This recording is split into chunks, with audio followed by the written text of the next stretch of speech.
Bueno, vamos a arrancar y quiero retomar un poco lo que hace un par de semanas estuve compartiendo, porque voy a seguir sobre la misma línea. Dios sigue hablándome del mismo tema.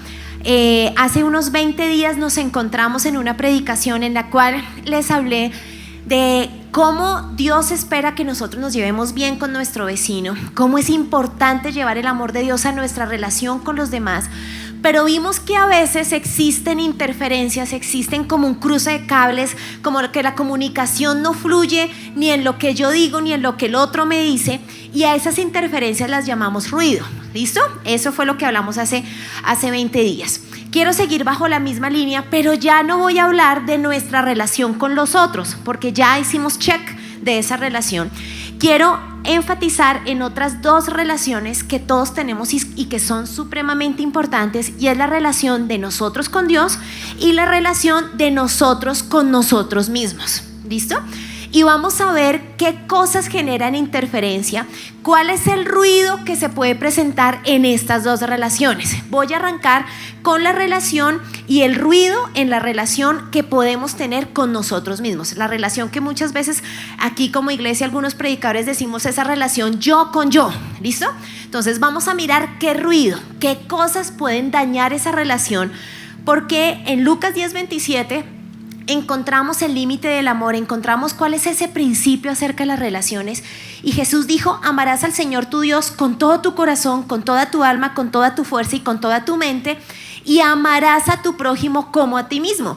Ya hablamos de la relación con el prójimo, pero la gran pregunta es: ¿cómo amo a Dios y cómo me amo a mí? ¿Cómo logro que en estas dos relaciones no haya ruido, no haya interferencia, fluya mi paz frente a Dios y la paz de cada uno con nosotros mismos? Entonces, ¿cómo es el ruido que se presenta en la relación de nosotros con nosotros mismos? Es un ruido que se oye en la mente. Es un ruido, es una voz muy sutil que empieza a traer estancamiento, que nos lleva a veces a la derrota, que a veces genera un caos en la mente, y queriendo hacer lo bueno, queriendo decidir lo bueno, empezamos a andar en medio de la confusión. Son pensamientos que estancan, son pensamientos que muchas veces nos paralizan, y el problema de estos pensamientos es que muchas veces creemos que nosotros mismos los construimos, pero resulta que los pensamientos que van en contra de la palabra de Dios son pensamientos que pone el diablo en nuestra mente. El problema es que el diablo es muy pilo, y el diablo no se presenta en nuestra mente ni nos habla en nuestro oído y nos dice: oye, yo soy el diablo y quiero que pienses que estás solo. Si Satanás nos diera su tarjeta de presentación, obviamente nosotros no lo escucharíamos, porque el problema es que los dardos, que es como en la red de jóvenes llamamos a los ruidos del enemigo, y ustedes lo vieron algunos de ustedes en la obra de teatro de Materia Gris, ese ruido que trae los dardos que pone Satanás en nuestra mente, él los pone en primera persona, porque si él dice yo soy el diablo, lo pillamos. Entonces él pone dardos, pensamientos como: tú no lo vas a lograr, estás solo, esta situación no va a cambiar, te va a tocar es vivir con esta situación, esto es muy difícil, no vas a tener ayuda. Entonces uno que cree que esos pensamientos son de nosotros, y no nos damos cuenta que son voces que vienen a dañar nuestra fe, que son voces que empiezan a hacernos daño, que no nos dejan vivir en la libertad de ser nuevas criaturas, sino que vivimos siempre atados a mentiras, atados a la derrota, a creer que todo sale mal, a creer que todo es más difícil de lo normal. ¿Qué pasa con esos pensamientos? Esos pensamientos se convierten en ruido porque nosotros tenemos la tendencia de hacer lo siguiente, y es de rumiar. Diga rumiar, escriba rumiar. Entonces vamos a recordar lo que aprendimos en biología como en tercero de primaria. Resulta que hay unos animales, ¿sí?, que comen, ¿sí se acuerdan? Entonces comen, este pasto está delicioso. Las vacas, yo me acuerdo, creo que muchos animales lo hacen, pero yo me acuerdo de las vacas. Entonces las vacas se comen el pasto y se lo tragan, y llega a la panza, y a los minutos que empieza, que es rumiar, se devuelve y vuelven y mastican. Gracias a Dios no somos vacas, ¿cierto? Porque la verdad me comí una pizza y no quisiera volverla a masticar, por ejemplo, ¿cierto? Entonces nosotros nos volvemos ruidosos en la mente porque somos vacas, rumiamos. Y la rumiadera, que va a ser la palabra clave esta noche, yo sé que no suena muy chévere, pero nos ayuda a entender el concepto. Esa rumiadera es lo que genera el ruido en nuestra mente. Usted no va a poder quitar el ruido de la relación con el prójimo, que fue la prédica que le di hace como 20 días, si usted no quita la rumiadera en su mente. Entonces, ¿cuáles son las dos cosas que rumiamos? ¿Cuáles son esos dos extremos que si no trabajamos y quitamos eso en nuestra mente no vamos a ser libres? Lo primero que genera ruido, porque lo rumiamos, son las experiencias negativas. ¿Y son experiencias negativas de hace 1000 años o son las experiencias negativas de esta mañana o de hace un mes? Y quiero hacer énfasis en las experiencias negativas recientes, porque muchas veces nosotros, y más por ser una iglesia que cree en sanidad interior y en liberación, creemos que lo que uno siempre tiene que sanar son las cosas de hace 1000 años. Es que no me dieron compota. Jesús, entra y dame tú la compota que no me dieron a los 2 años. Ay, por favor. Ahora sí, hay que sanar la compota y la piñata que no le dieron y todo eso, ¿sí? Pero a veces creemos que uno solo sana lo que nos pasó en la infancia. Y a veces acumulamos cosas que se vuelven en ruido porque usted no ha perdonado y no ha sacado eso negativo que vivió hace 15 días, hace 6 meses o esta mañana con su jefe o ayer con su mamá y con su papá. Entonces, rumiamos lo negativo del pasado y del presente. Y el problema es que aunque podemos estar orando todos los días, podemos ir a Dios sin entregar el 100% de la carga. Usted puede orar a Dios diariamente y puede seguir con la carga que tiene y la sigue rumiando. ¿Cuál es el objetivo? Orar todos los días y entregar las cargas diarias, entregar lo negativo. Si usted ora pero sigue rumiando, y uno que rumea, vuelve y juega la película, es que yo llegué, es que esa persona me dijo, es que esto fue injusto, es que como no me dijeron, uno rumea la película, uno se inventa el video, uno trata de repetir el paso a paso, qué hizo, qué no hice, si esa persona hubiera hecho, y uno empieza a rumiar y a rumiar. Y cuando usted rumea su amargura y no perdona, usted está dándole a Satanás derecho sobre su vida. No somos una iglesia, somos una iglesia que hacemos guerra espiritual y todos lo sabemos, pero somos una iglesia que no estamos viendo pues a Satanás en todo lado.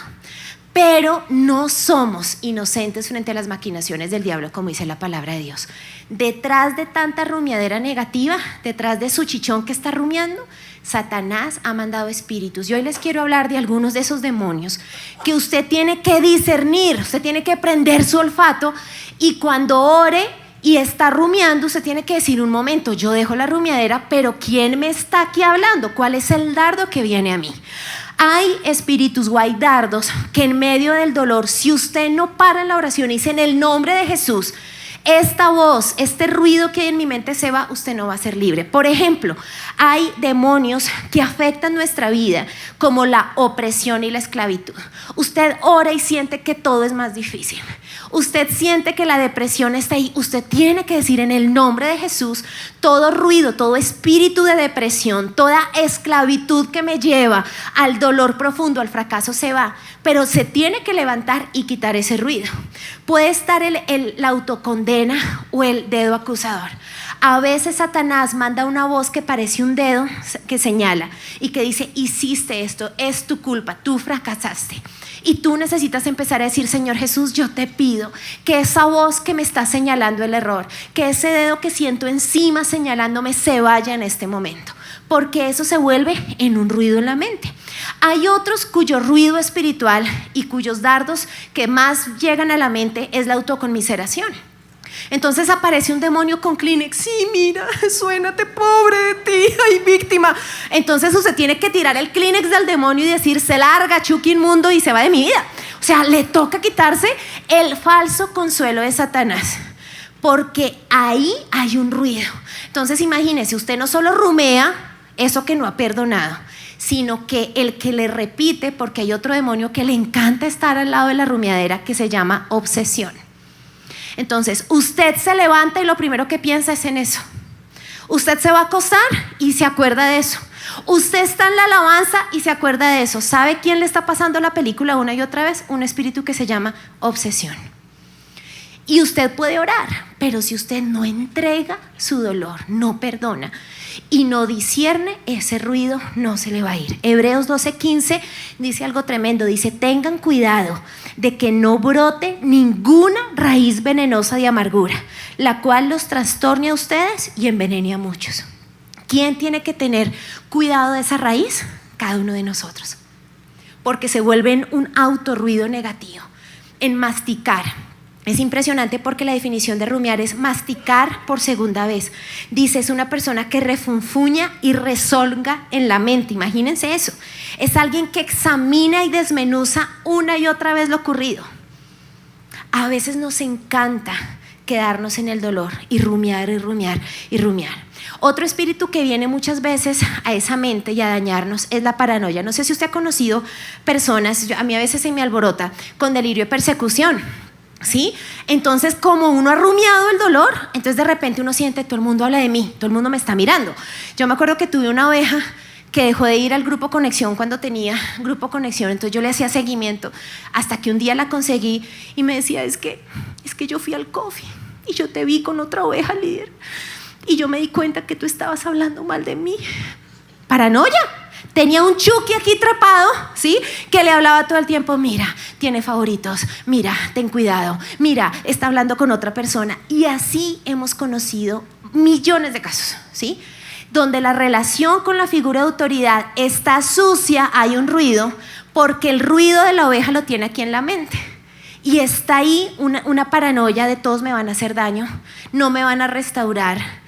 Aquí hay un problema, no me van a cuidar, y empezamos a sufrir y no a hacer cuidados.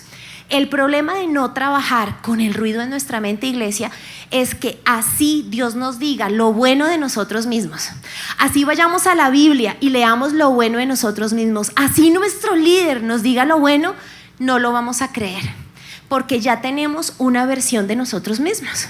Y aún más, ya tenemos una conclusión de cómo va a ser el final de nuestra historia.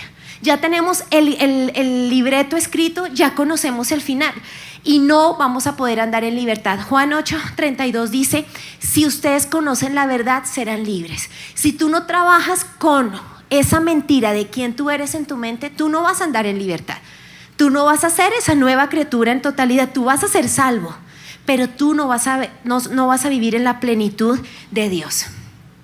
Es muy duro tener consejerías y en esas citas con las ovejas darles fe. Oveja, fresco, o sea, usted no es el primero, fresco, usted va a salir de ese chicharrón. Oveja, se levanta otra vez, o sea, mejor dicho, límpiese las rodillas, vamos a caminar. Tranquilo, Dios me restauró de esto, si lo hizo conmigo, lo vamos a poder ver en tu vida. Y nosotros metemos fe, pero es tremendo porque hay dos grupos de ovejas. Hay unas ovejas que escuchen y empiecen a decir, de verdad, líder, de verdad usted pasó por esto, de verdad yo no soy el único en la iglesia. No, fresco, hay 3 chichones peores que usted, fresco, usted no es el chicharrón mayor, fresco, no puede ser. Y así sea con lágrimas, empiezan a creer y se dejan restaurar y empezamos un trabajo y hoy están al otro lado.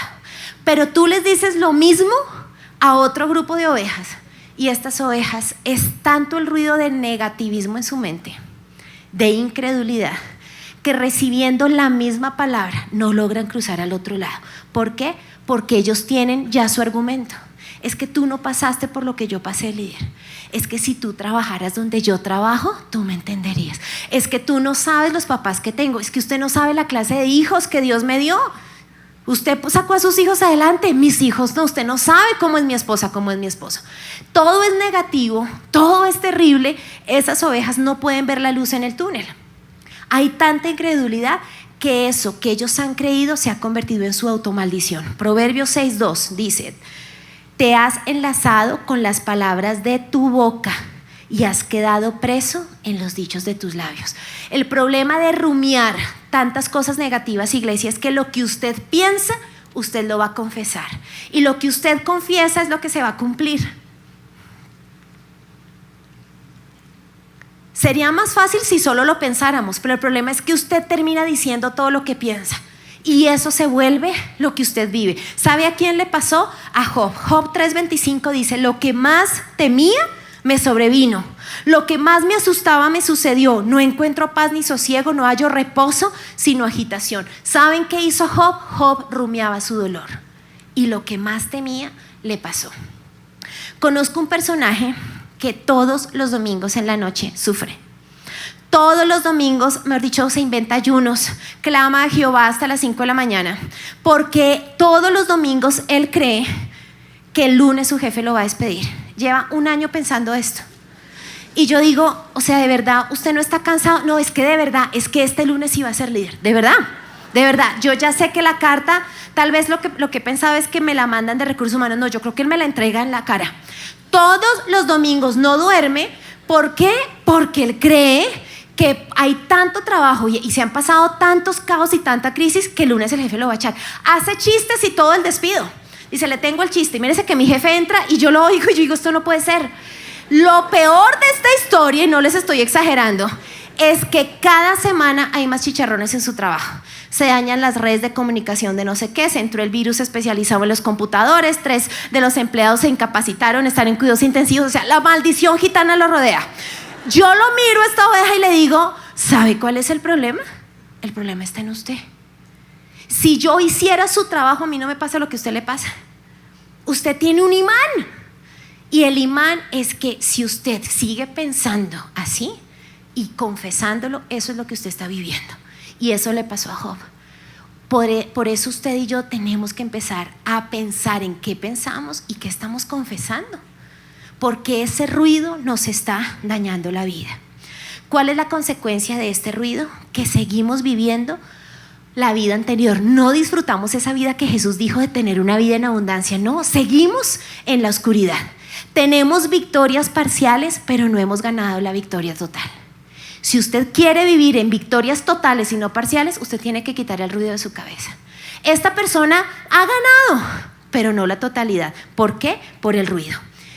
Y el personaje que ejemplifica este ruido de la rata podrida, todo es terrible, nadie me entiende, es un personaje que no voy a profundizar porque hace 15 días Pelufo les predicó. Y si no lo escucharon, lo ideal es que escuchen esa prédica. Hace 15 días hablamos de un hombre llamado Mefiboset.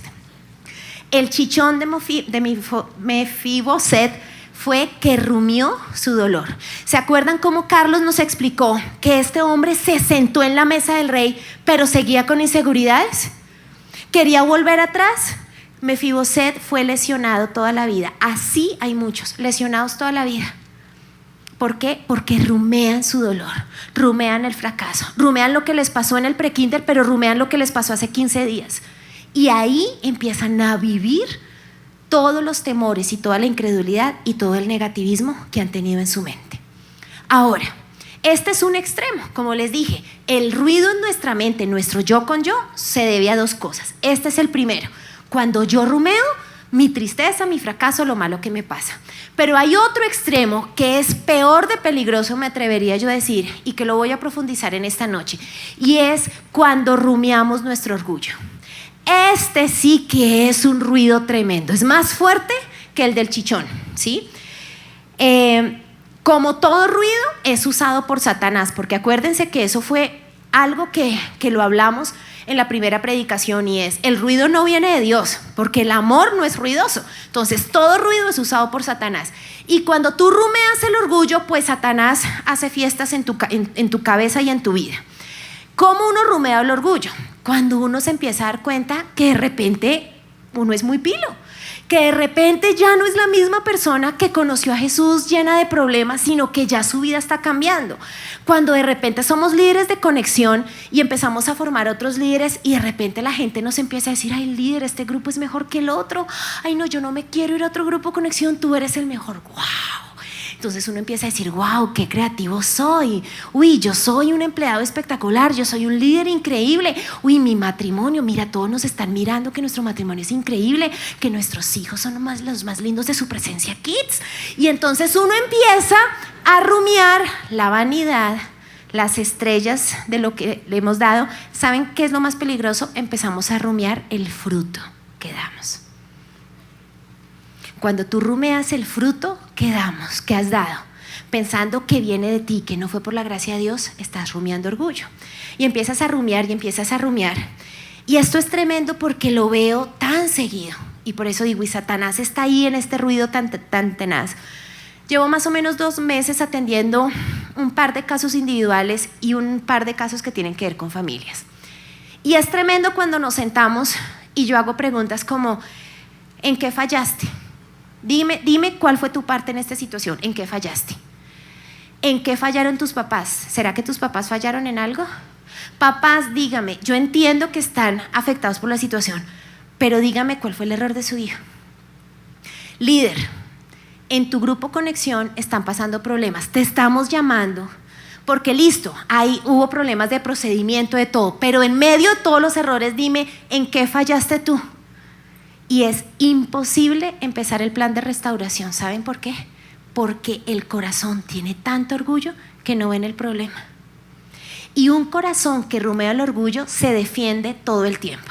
Entonces, ¿qué es lo que yo llevo escuchando estos 2 meses? Es que estaba haciendo la tesis. Es que era por eso. No, líder, lo que pasa es que mis papás no la embarraron. No. Lo que pasa es que la comadre del barrio, ella fue.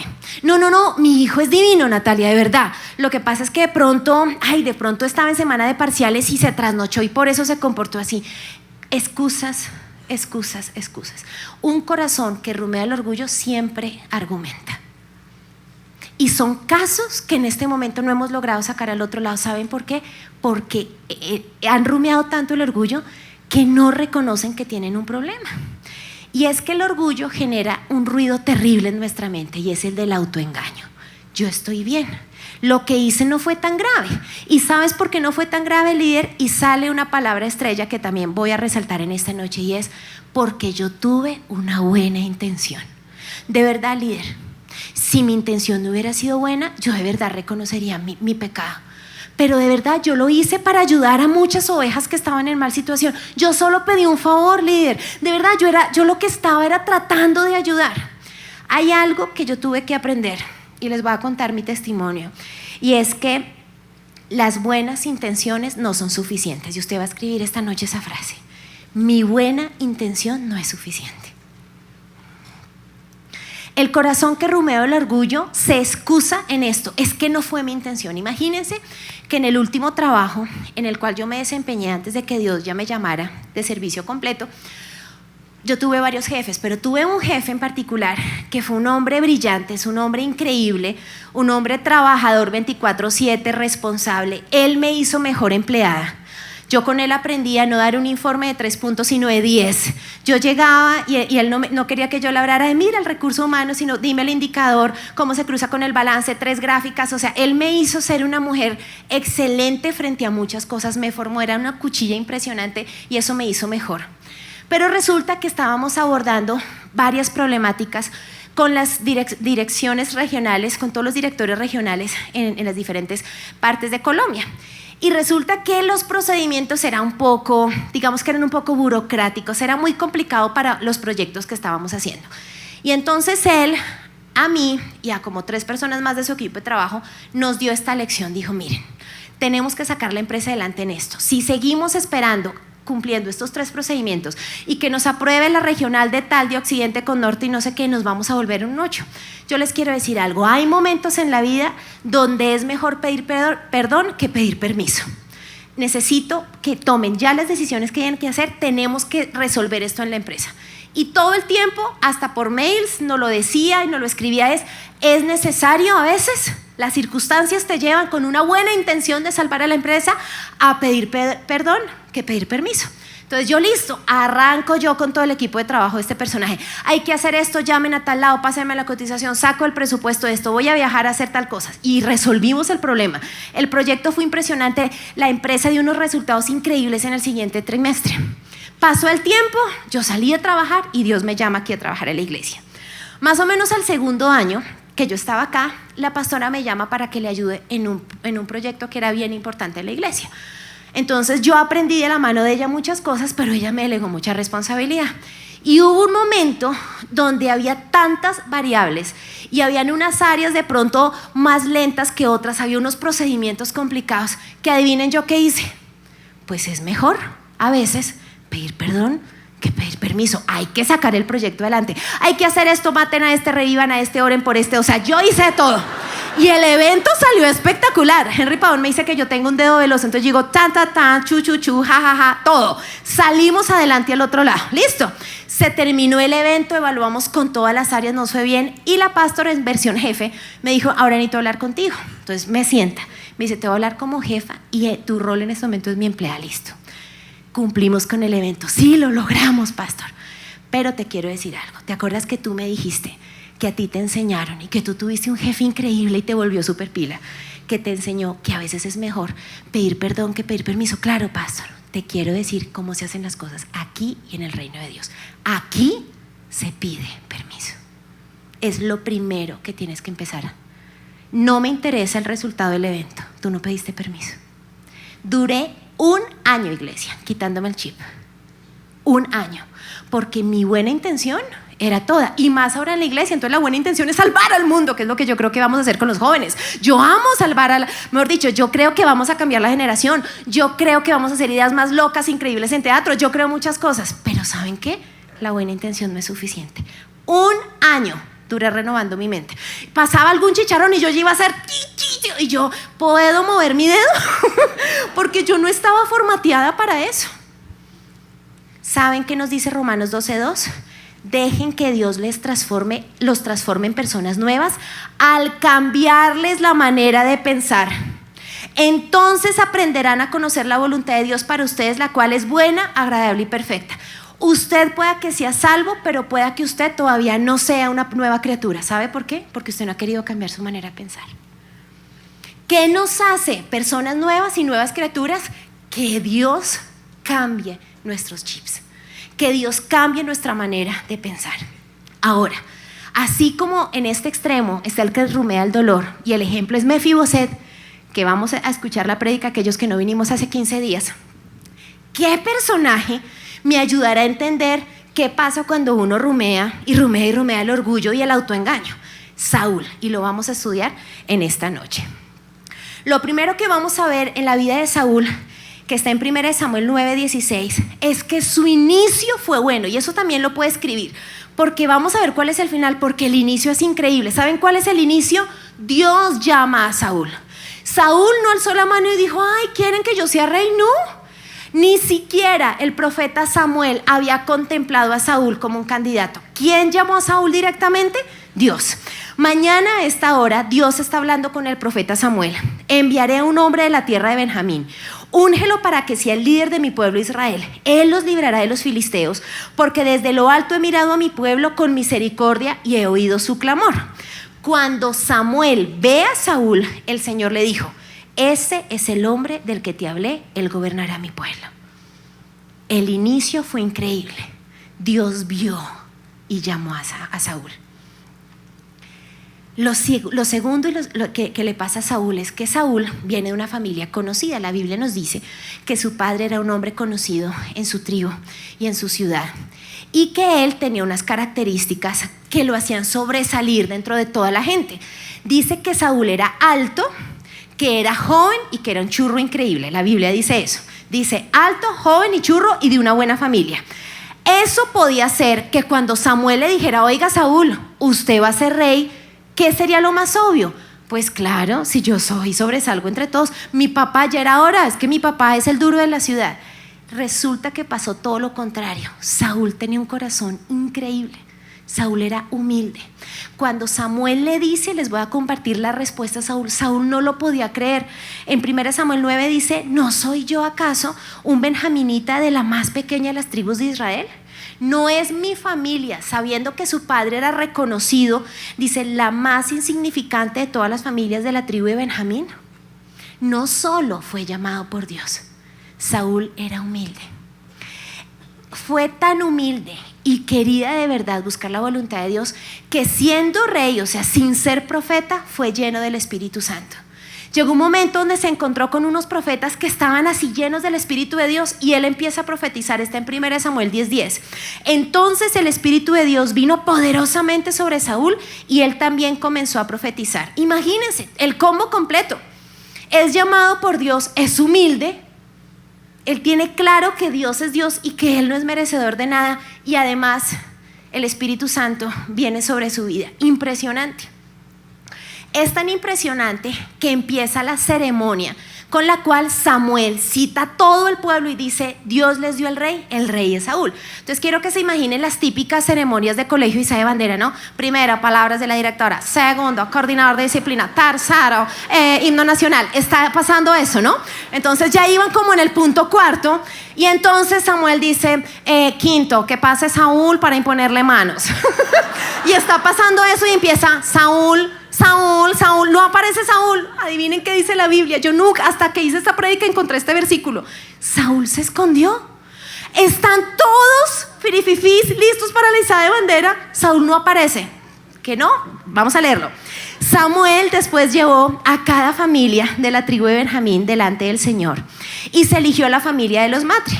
Finalmente de entre ellos fue escogido Saúl, hijo de Cis. Ojo, pero cuando lo buscaron había desaparecido. En plena ceremonia, Saúl se escondió. ¿Y saben a quién le preguntan dónde está?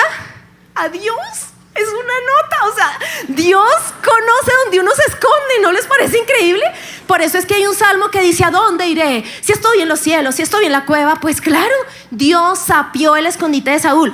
Entonces dice: Señor, ¿dónde está? Y miren, Dios sabe. Entonces Dios sapea y dice: el Señor contestó: está escondido entre el equipaje. ¿Pueden creer esta historia en la Biblia? ¿Dónde estaba Saúl? En las maletas. O sea, era tan humano como usted y yo. Sufría con la timidez, a veces era cobarde. O sea, quiero que piense el corazón de este man. Tal vez era más de este lado, tal vez rumiaba inseguridades, porque en plena izada de bandera se metió en unas maletas. Entonces Dios dice: oigan, y miren lo que pasa. Así que lo encontraron y lo sacaron. O sea, él no salió solito, lo sacaron. Era tan alto que los demás apenas le llegaban al hombro. Luego Samuel dijo a todo el pueblo: este es el hombre que el Señor ha escogido como su rey. No hay nadie como él en todo Israel. Ese fue el rey, un hombre llamado por Dios, humilde, temeroso, que no quería el poder y que había tenido en algún momento la experiencia del Espíritu Santo. ¿Qué pasa entonces para lo que viene en esta gran historia?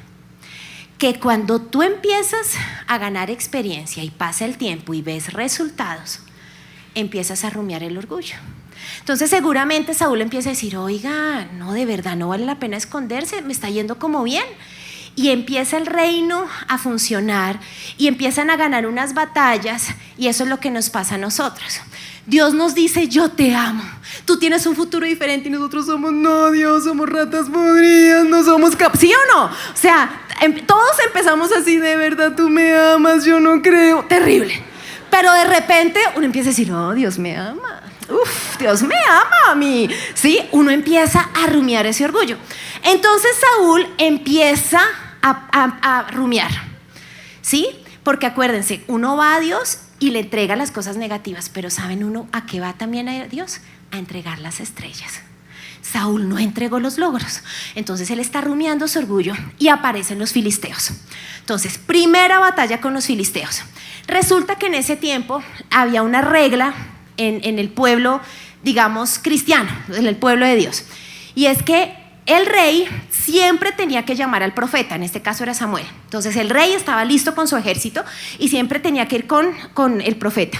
El rol del profeta era hacer un holocausto, un sacrificio a Dios, y el profeta era el que le preguntaba a Dios: bueno, Dios, ¿cómo es la estrategia? Entonces Dios decía: rodéenlos en la retaguardia, vayan con los caballos. Bueno, él daba la estrategia. Entonces Saúl le dice: Samuel, los filisteos nos están atacando.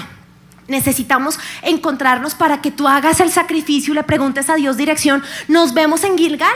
Entonces Samuel dice: listo, espérame, y yo hago el sacrificio, y arrancas a pelear. Pasaron 7 días y Samuel no llegaba. Al 8º día Saúl peca y dice: no llegó el profeta, hagámosle, con una buena intención. ¿Se acuerdan? En el reino de Dios se pide permiso. Él no lo hizo. Entonces, con una buena intención empieza a hacer ese holocausto y llega el profeta. Samuel le pregunta a Saúl: ¿qué has hecho? Saúl le contestó: vi que mis hombres me abandonaban y que tú no llegabas cuando prometiste, y que los filisteos ya estaban en Migmas listos para la batalla. Así que dije: quiero que empiecen a ver la argumentación. Los filisteos están listos para marchar contra nosotros en Gilgal, y yo ni siquiera he pedido ayuda al Señor, de manera que me vi obligado a ofrecer yo mismo la ofrenda quemada. Bla, bla, bla, bla. Ruidoso. Me vi obligado. Líderes, ¿cuántas veces hemos escuchado? Líderes, que me vi obligado. Ella estaba ahí, yo estaba ahí, me vi obligado. ¿Qué tal este descaro?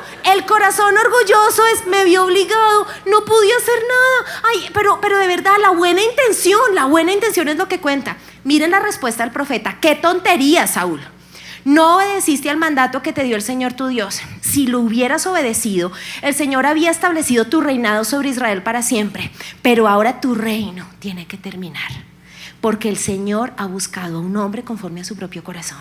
El Señor ya lo ha nombrado para ser líder de su pueblo, porque tú no obedeciste el mandato del Señor. Este corazón dejó algo. Él ya no era el corazón humilde. Aquí algo pasó en el corazón de Saúl. Ahora, uno dice: bueno, finalmente todos podemos fallar, ¿cierto? Y entonces uno sigue leyendo 1 Samuel y se da otra batalla. Yo llamo otro quiz. O sea, yo creo que Dios dijo: bueno, aquí Leita estás, pero démosle la oportunidad a ver si capta, ¿sí? A ver si quita el ruido de su cabeza y me oye a mí. Entonces los filisteos dicen: listo, otro ataque, segundo quiz.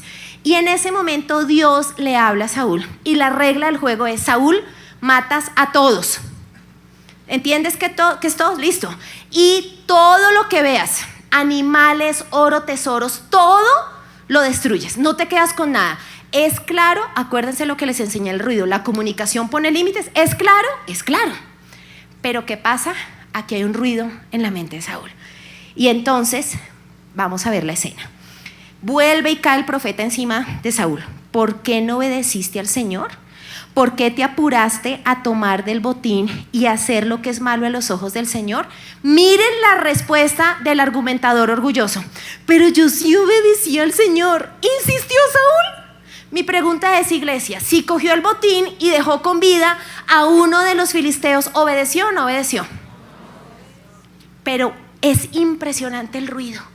Es tan grande el ruido del autoengaño, iglesia, que él dice: yo sí obedecí al Señor, cumplí la misión de que Él me encargó, traje solo al rey Agag, pero destruí a los demás.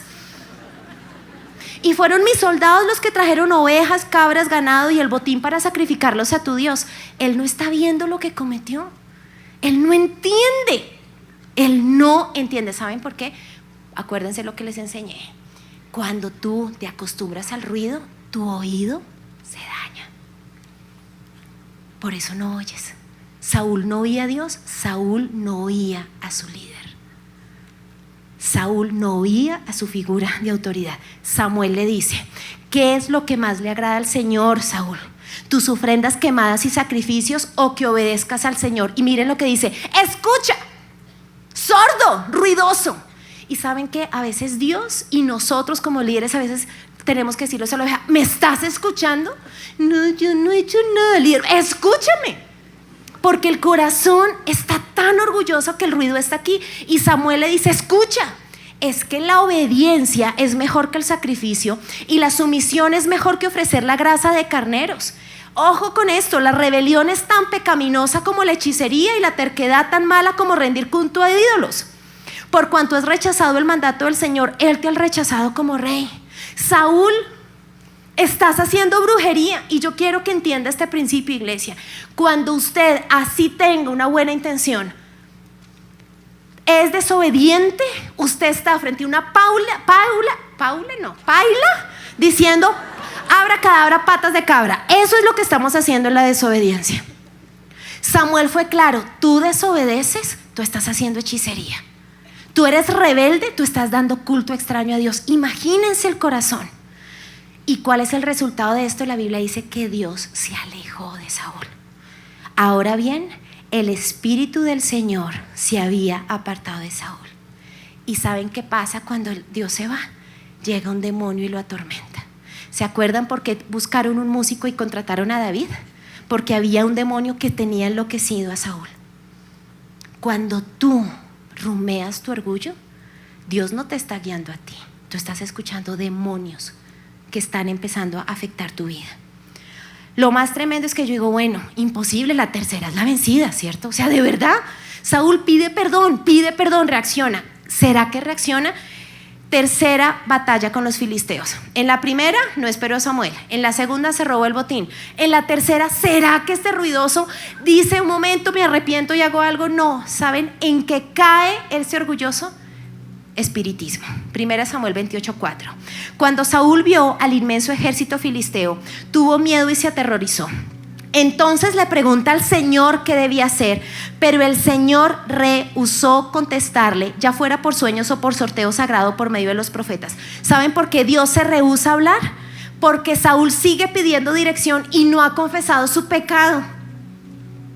Pero en lugar de Saúl decir, bueno, Dios, no me estás hablando, está bien, llevo 3 batallas y he hecho lo que se me da la gana, está bien, mi buena intención no me justifica para la desobediencia, por favor vuélveme a hablar. En ese momento dice, le dijo a sus consejeros, busquen a una mujer que sea medium para ir y preguntarle qué hacer. Sus consejeros le respondieron, hay una medium en Endor, y se va y busca una medium. ¿Saben por qué Saúl llega al espiritismo? Porque tenía la puerta abierta a la desobediencia. En 1 Samuel 15, Samuel le había dicho, Saúl, es que desobedecer es hacer hechicería. Por eso consultó una medium. Pasó de ser llamado por Dios, profeta del Espíritu Santo, un hombre con un corazón humilde, a consultar a una medium. ¿Cuál es el final de Saúl? Está en 1 Samuel 31:4.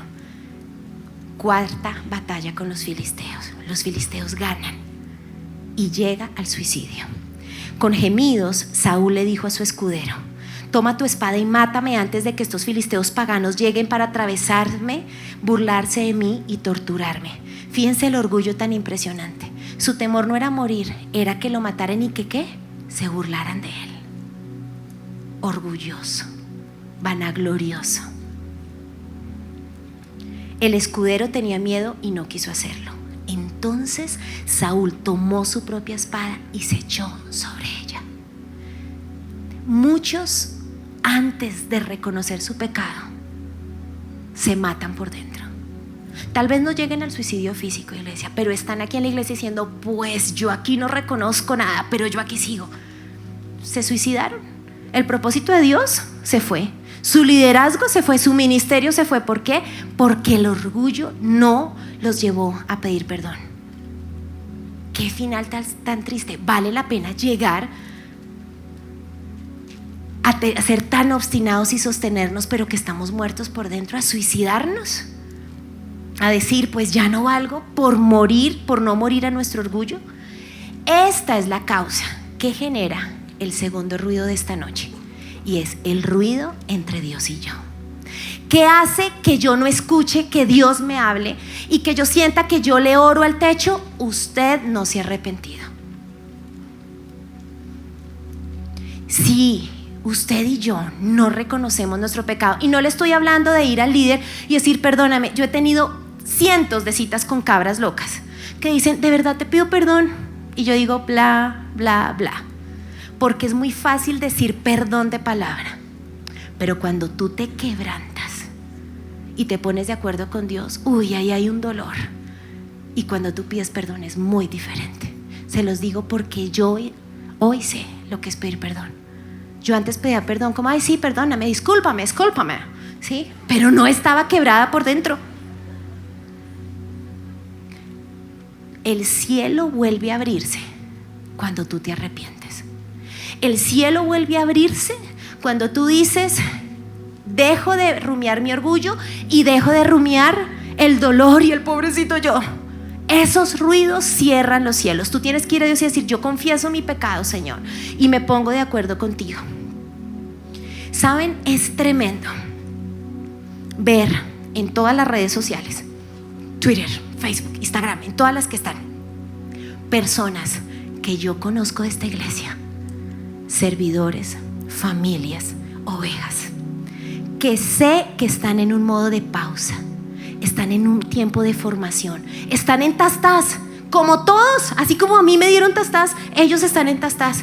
Pero ustedes ven las fotos, ustedes ven su Facebook, que a propósito el Facebook no es R07, iglesia. O sea, no queremos que nos cuenten todo lo del R07. Buenos días, desayuné chocolate, leí Lucas 20. No, gracias, no es tu R07, gracias. Cierro el paréntesis. Entonces yo empiezo a ver en todas las redes sociales: Dios es mi victoria, Dios hará justicia algún día, y empiezan a sacar versículos y yo digo, es que ellos están en tas-tas, Señor. Tuve una pareja que el año pasado duraron fornicando 24/7, o sea, terrible. Ovejas, fornication, pecado, ¿listo? ¿Sí?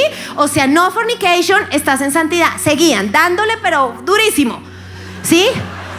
Durante 3 meses en sus redes sociales, todos los días ponían un versículo. Pero a pesar de la injusticia, Dios ve mi corazón. Y sacaban Biblia, y sacaban Biblia.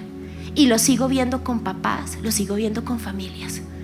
Dios sacará la verdad. Aquí estoy, algún día me entenderán. Cuando tú te defiendes en redes sociales, significa que tú no te has arrepentido. Porque cuando tú te arrepientes, acuérdense el principio de las olas del mar. Tú dejas de hacer ruido, tú vas a Jesús.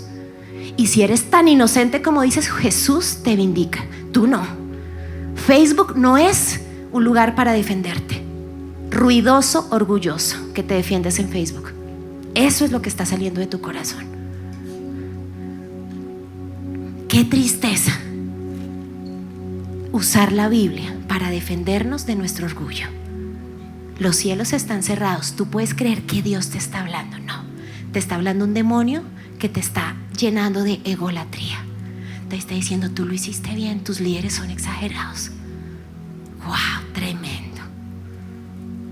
Porque cuando Dios te habla, ¿saben a qué nos lleva? Cuando usted está en pausa y en tas-tas, usted tiene que mostrar una actitud de no de victoria, aleluya, Dios está conmigo. No, hay un momento donde va a decir victoria, aleluya, gloria a Dios. Pero cuando está en tas-tas y en time out, ¿cuál es nuestra actitud? ¿Sí? No me venga en modo tas-tas a decirme, ay, Jehová está conmigo. No, usted está callado en la esquina. Tenemos que ser sensibles a en qué modo estamos. Mis mayores victorias ha sido cuando yo he permitido que me poden. Yo soy el resultado no solo del amor, iglesia, de la disciplina. Y cada vez que Dios me ha llevado a entender que se trata de pedir permiso y muchas otras cosas que Dios me ha enseñado en este largo camino, Dios ha hecho cosas increíbles. Pero el primer ruido antes de que nos llevemos bien con el prójimo es arreglar el ruido de acá y el ruido que nos lleva a Dios. Dios necesita restaurarnos. Hemos sacado miles de personas al otro lado, familias, matrimonios, líderes que la embarraron y hoy en día están, mejor dicho, brillando increíble. ¿Saben por qué? Porque quisieron cambiar y murieron a sus autorruidos y dijeron, ya entiendo qué era lo que me estabas diciendo, líder. Cuando ellos vienen y me dicen, ya entiendo, wow, se fue el ruido y empieza un camino de restauración, el camino hacia un final feliz. La gran pregunta es, ¿qué debes dejar de rumiar? ¿Tu ego o tu chichón? ¿Qué debes dejar de rumiar? ¿Qué clase de corazón quieres tener? ¿Qué final quieres para tu historia? ¿Un suicidio? Donde lo que Dios te ha dado queda sencillamente en un valle de batalla donde Satanás te gana. ¿O tú quieres tener un final diferente? Depende de ti. Solo Dios puede actuar en la medida en que tú tomes decisiones frente a tu ruido. Vamos a orar. Señor, y venimos como iglesia y presentamos nuestros corazones delante de ti. Señor, yo en esta noche quiero hacer la oración que David no hizo una vez, hizo en más de 5 salmos, y fue: examina mi corazón, líbrame de mi pecado oculto. Examíname, Señor. Es tan engañoso mi corazón. que puedo estar rumiando el dolor, rumiando lo que no he perdonado o rumiando mi fruto. Yo te pido, examíname, Señor. Yo no quiero orar al techo, yo no quiero que el cielo esté cerrado, Señor. Yo no quiero terminar mal. Qué tristeza es empezar bien y terminar mal, Señor. Yo no quiero eso. Por eso hoy yo reconozco mi ruido y tú le vas a decir cuál es el ruido en tu mente. ¿Qué es eso que has acumulado y no has perdonado? ¿Qué es eso que rumeas y rumeas y masticas y masticas? Y aunque has orado, no lo has soltado. Hoy Dios te dice, déjalo ir, perdona. Déjalo ir, suéltalo. Suelta tu fracaso, sacúdete ese chichón. Sacúdete eso que te dijeron la semana pasada.